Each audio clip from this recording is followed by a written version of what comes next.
আমি যেভাবে বানিয়েছি তোমরা এইভাবে বানাবে, কিন্তু সবথেকে রুটি পরোটার সঙ্গে খেতে ভালো লাগে। এই দেখো কালারটা দেখি তো বুঝতে পারছো কেমন হবে। আমার এটা হয়েই গেছে। এখন আমি কি করব, উপর থেকে আবার একটু আমি ক্রিম দিয়ে দিচ্ছি, কেন এটা দিলে বেশি স্বাদ হবে। কালারের থেকে আমার টেস্ট তো ভালো বেশি। যদি কালার চাও তাহলে ওইভাবে দেবে কালার। এই যে আমি দিয়ে দিচ্ছি, দেখো একটু এটা ক্রিমের কাজ করবে। আর দিয়ে দেবো কয়েকটা এই যে ভেজে রাখা কাজু কিশমিশটা দিয়ে দিচ্ছি।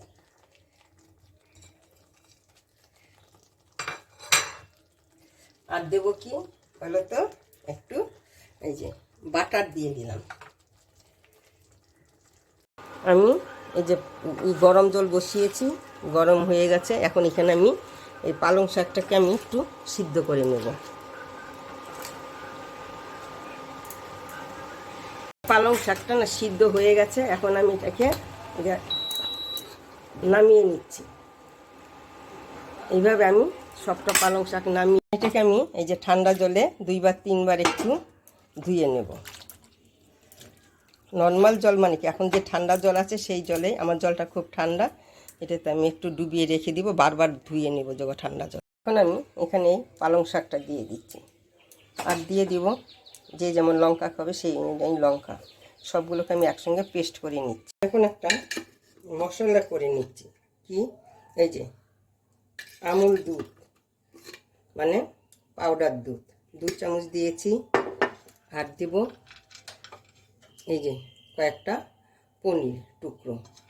আর দেব আমি এই যে আমন্ড বাদাম কয়েকটা, ভাঙা আমন্ড বাদাম। সব একসঙ্গে আমি এটাকে জল দিয়ে পেস্ট করে নেব। এখন এখানে আমি বাটার দিয়ে দিচ্ছি, সঙ্গে দিচ্ছি অল্প সাদা তেল দিয়ে দিচ্ছি। এখন এখানে আমি এই যে কিশমিশ আর এই যে ভাঙা কাজু আছে, এইটাকে আমি আবার একটু ভেজে নেব। আমার ভাজা হয়ে গেছে। এখন এটাকে আমি নামিয়ে দিচ্ছি। এখানে আমি জিরা ফোড়ন দিয়ে দিচ্ছি। এখানে দিচ্ছি রসুন, গ্রেট করা রসুন, গ্রেট করা আদা দিয়ে দিলাম। এখন এখানে আমি দিয়ে দিচ্ছি অল্প হলুদ গুঁড়ো, আর অল্প দিচ্ছি জিরার গুঁড়ো, অল্প দিচ্ছি আমি ধনের গুঁড়ো।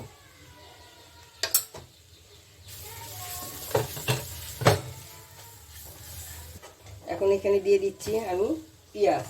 আমি পেঁয়াজগুলোকে এইভাবে কেটেছি। আমি এখানে অল্প একটু জল ছিটা দিয়ে দিচ্ছি, এবার মশলাটা পুড়ে যাচ্ছে।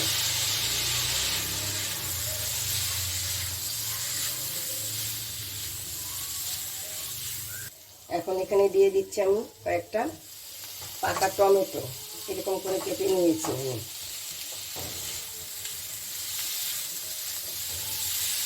এখন আমি দিয়ে দিচ্ছি এই যে পালং শাক, মোটামুটি ভেজেছি। ভেজে আমি এই যে পালং শাকের পেস্টটা আমি এখন দিয়ে দিলাম। এই যে পনিরটা আছে, পনিরটাকে আমি এরকম ছোট ছোট করে নেব, এরকম হাত দিয়ে পুরো পনিরটাকে ভেঙে নেব।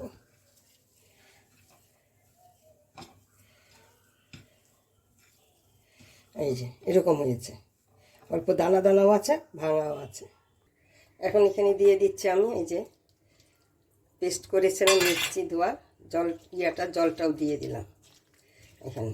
এটা তো পালং শাকটা তো ভাজাই আছে না, সিদ্ধই আছে, বেশি সময় ধরে আমার সিদ্ধ করতে হবে না। পরিমাণ মতন আমি নুন দিয়ে দিচ্ছি, যে যেমন নুন খাবে সেই অনুযায়ী দেবে। আমি এখন এখানে এই যে পনিরটাকে ভেঙে রেখেছিলাম, ওই পনিরটাকে আমি দিয়ে দিলাম। এটা বেশি করে না রুটির সঙ্গে খেতে দারুণ লাগে। এখানে আমি অল্প চিনি দিয়ে দিচ্ছি।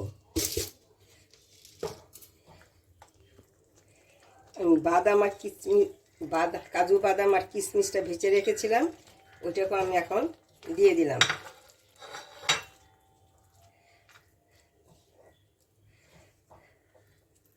আমার প্রায় হয়েই আসছে।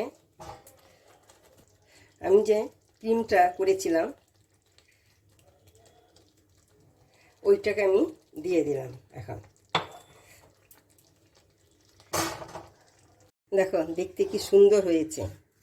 তোমরা একবার হলেও আমি যেভাবে বানিয়েছি তোমরা একবার হলে এইভাবে বানিয়ে খেয়ে দেখবে, দারুণ লাগে। বেশি করে রুটি পরোটার সঙ্গে ভালো লাগে, ভাত দিয়েও খেতে পারবে, কিন্তু আমি রুটি দিয়ে খাবো।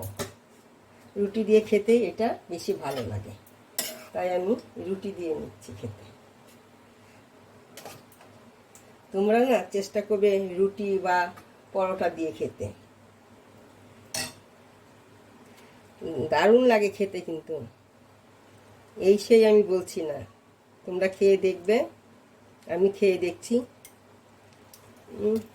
দারুণ হয়েছে, দারুণ, কি বলবো, দারুণ, ফাটাফাটি যেটাকে বলে।